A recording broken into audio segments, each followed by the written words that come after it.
Pada episode sebelumnya, saat tiba di kota Soaring Heaven, Hanli menghadiri pertemuan kultivator wilayah selatan surgawi untuk membahas suku Moulan yang sudah mulai gencar melakukan invasi.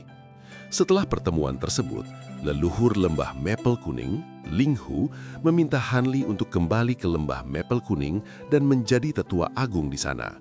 Namun Hanli menolak permintaan tersebut. Saat mendengar jawaban Hanli, leluhur Ling Hu sedikit mengernyit. Ia tidak langsung menanggapi. Tangannya terangkat perlahan mengambil cangkir teh di atas meja. Uap tipis mengepul ketika ia menyesapnya dengan tenang, seolah memberi waktu bagi pikirannya sendiri. Keheningan singkat menyelimuti kedai teh. Baru setelah itu ia berbicara. Suaranya rendah dan penuh emosi yang tertahan. "Dawest Han," katanya pelan. "Bagiku semua ini sudah jelas, namun jalan hidup kita tidak sama. Selama lebih dari 1000 tahun, aku telah menjaga lembah Maple Kuning. Tempat itu bukan sekadar sekte, ia sudah menjadi bagian dari hidupku." Tatapannya menerawang sejenak. "Aku tidak ingin warisannya terputus begitu aku mati. Kau berbeda dariku. Kau tidak terikat pada nama besar maupun keuntungan duniawi." Ia menatap Hanli dengan serius. "Justru karena itu, jika kau bersedia menggantikanku sebagai tetua agung lembah Maple Kuning, aku akan menyerahkan seluruh harta pribadiku kepadamu. Semua yang kukumpulkan sepanjang hidup ini, itu akan sangat berguna bagi kultivasimu di masa depan." Hanli berhenti sesaat. Matanya menyipit tipis. "Kau ingin meninggalkan seluruh warisanmu kepadaku?" tanyanya. "Bukankah kau masih memiliki murid pribadi?" Senyum dingin terukir di wajah leluhur Ling Hu. "Di antara murid-muridku, yang terkuat hanya berada di tahap pembentukan inti," jawabnya datar. "Jika warisan itu jatuh ke tangan mereka, yang datang bukanlah berkah, melainkan bencana. Bahkan jika kau menolak, aku tidak berniat menyerahkan sebagian besar hartaku kepada sekte." Hanli mengusap dagunya, tenggelam dalam pertimbangan. Tawaran itu jelas menggoda. Warisan seorang leluhur yang hidup lebih dari 1000 tahun bukanlah sesuatu yang bisa diremehkan. Namun ia juga memahami harga di baliknya. Jika menerima posisi itu, ia akan terseret ke dalam konflik 6 sekte W dan persatuan 9 negara. Urusan rumit yang bisa mengikatnya untuk waktu lama. Belum lagi kebebasan yang selama ini ia miliki bersama sekte awan mengapung akan hilang. Dan yang paling merepotkan, konflik dengan sekte bulan bertopeng. Setelah berpikir panjang, Hanli menggeleng pelan. "Aku sungguh berterima kasih atas niat baikmu," katanya jujur. "Namun menurutku masalah ini sebaiknya tidak dilanjutkan." Leluhur Ling Hu tidak menunjukkan kemarahan. Wajahnya justru memperlihatkan kelelahan dan ketidakberdayaan. Ia menghela nafas. "Jika begitu, jelas kau tidak ingin terlibat lebih jauh dengan 6 sekte Yue." Ia terdiam sejenak lalu melanjutkan. "Namun, aku masih punya satu usulan lain." "Usulan lain?" Hanli menatapnya dengan rasa ingin tahu. Leluhur Ling Hu tersenyum pahit.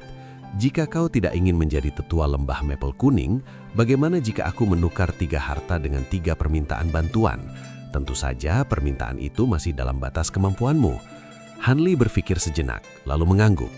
"Jika hanya 3 permintaan dalam kemampuanku, aku bisa menerimanya." Senyum tipis muncul di wajah leluhur Ling Hu. Ia mengibaskan lengan bajunya dan 3 benda langsung muncul di atas meja. Jelas sudah ia persiapkan sejak awal. Pandangan Hanli langsung tertuju ke sana.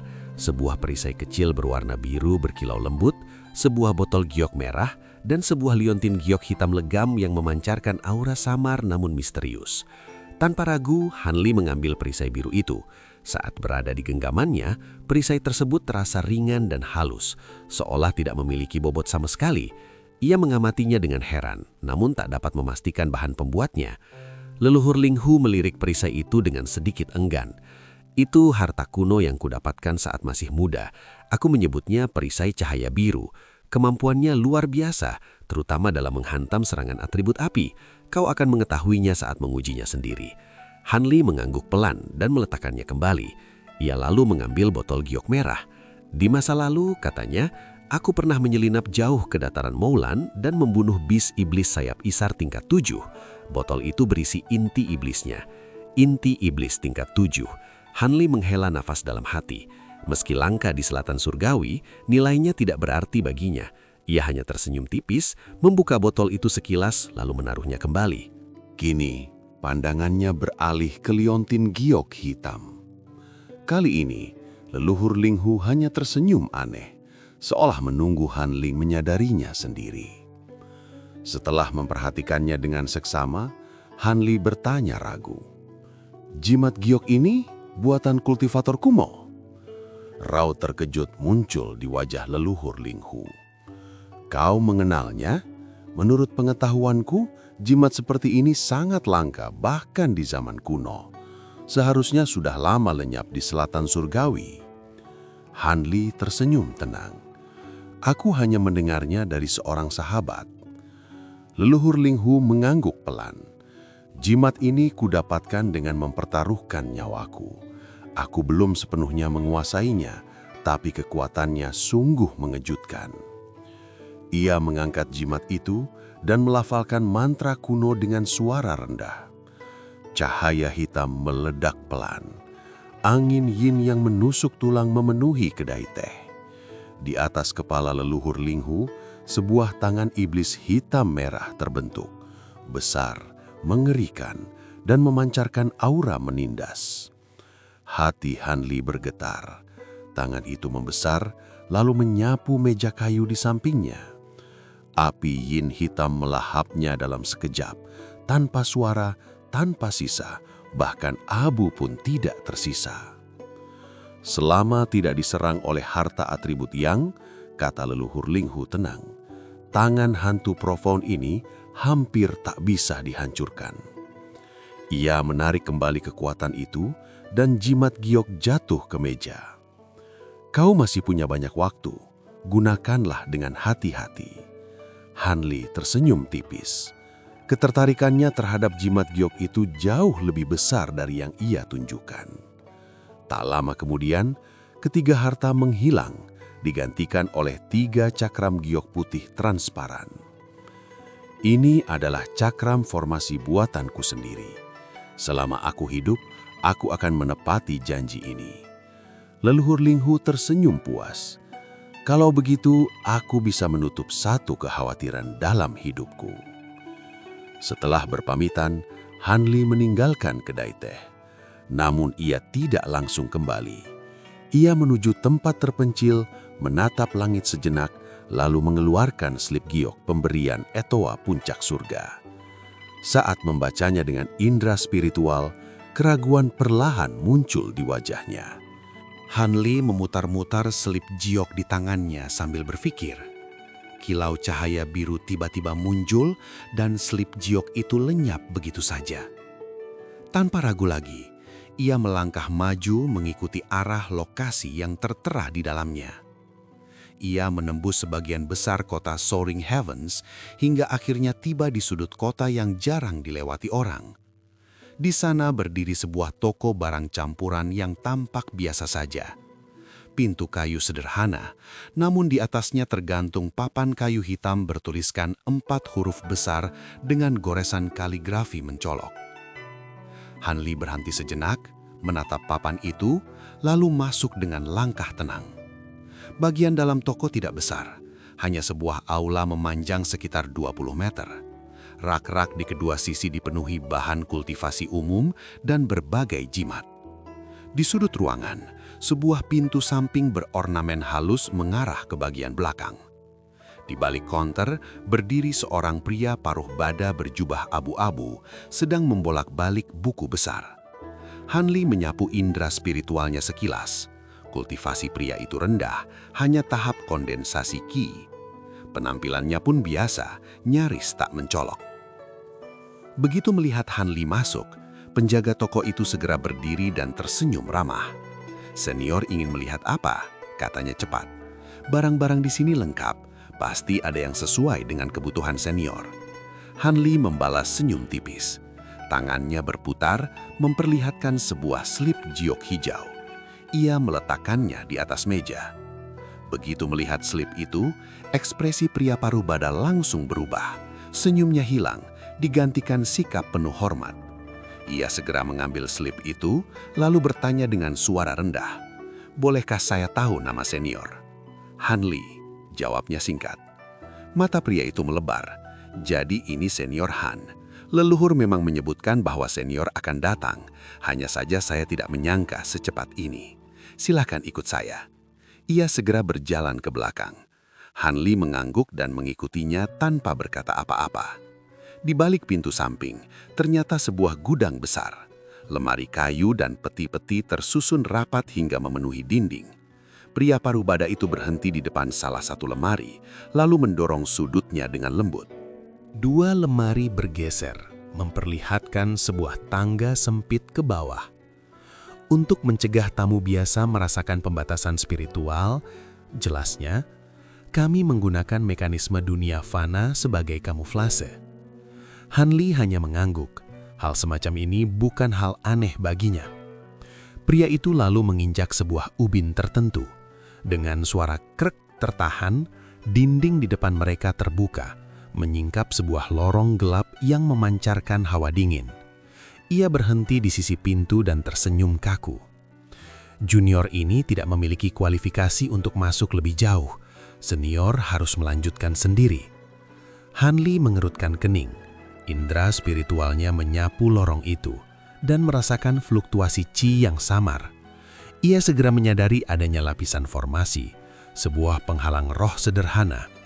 Ia bisa menghancurkannya dengan paksa, namun orang di dalam pasti akan menyadarinya. Ia ragu sejenak. Meski ia percaya tetua sekte puncak surgawi tidak akan bertindak bodoh di dalam kota Soaring Heavens, Hanli tidak suka memasuki wilayah tertutup tanpa kepastian siapa kawan dan siapa lawan. Seolah membaca pikirannya, formasi itu tiba-tiba mengendur. Penghalang lenyap, membuka pandangan indera spiritual Hanli ke dalam. Hatinya bergetar. Jadi, mereka memang. Gumamnya pelan. Tanpa ragu lagi, ia melangkah masuk ke lorong. Begitu Hanli menghilang, pria separuh bawah itu segera menutup kembali mekanisme, menyamarkan tangga lalu kembali ke tokonya seolah tak pernah terjadi apa-apa. Lorong itu panjang dan menurun tajam ke bawah, hampir 100 meter ke bawah tanah. Udara semakin dingin, hingga akhirnya cahaya redup muncul di kejauhan. Hanli mempercepat langkah. Ia tiba di sebuah ruangan batu yang luas, kosong, sederhana. Hanya beberapa tikar meditasi tersusun rapi. Dua orang pria duduk bersila di atasnya, menatap Hanli dengan senyum tipis. Hanli tidak berburu-buru berbicara. Ia memilih sebuah tikar kosong dan duduk dengan tenang. Pandangan Hanli tertuju pada salah satu dari mereka. Ia tersenyum samar. Aku benar-benar tidak menyangka akan bertemu Dawis di sini. Ini cukup menyejukkan. Pria itu mengenakan jubah biru dan mahkota tinggi, Markis Nanlong. Ia tertawa kecil, namun ada kepahitan di baliknya. Sejujurnya, bahkan aku sendiri sulit percaya masih hidup. Saat kita berpisah, aku yakin telah lolos. Tapi mereka melacakku dengan teknik rahasia dan mengejarku hingga tepi dataran Moulan.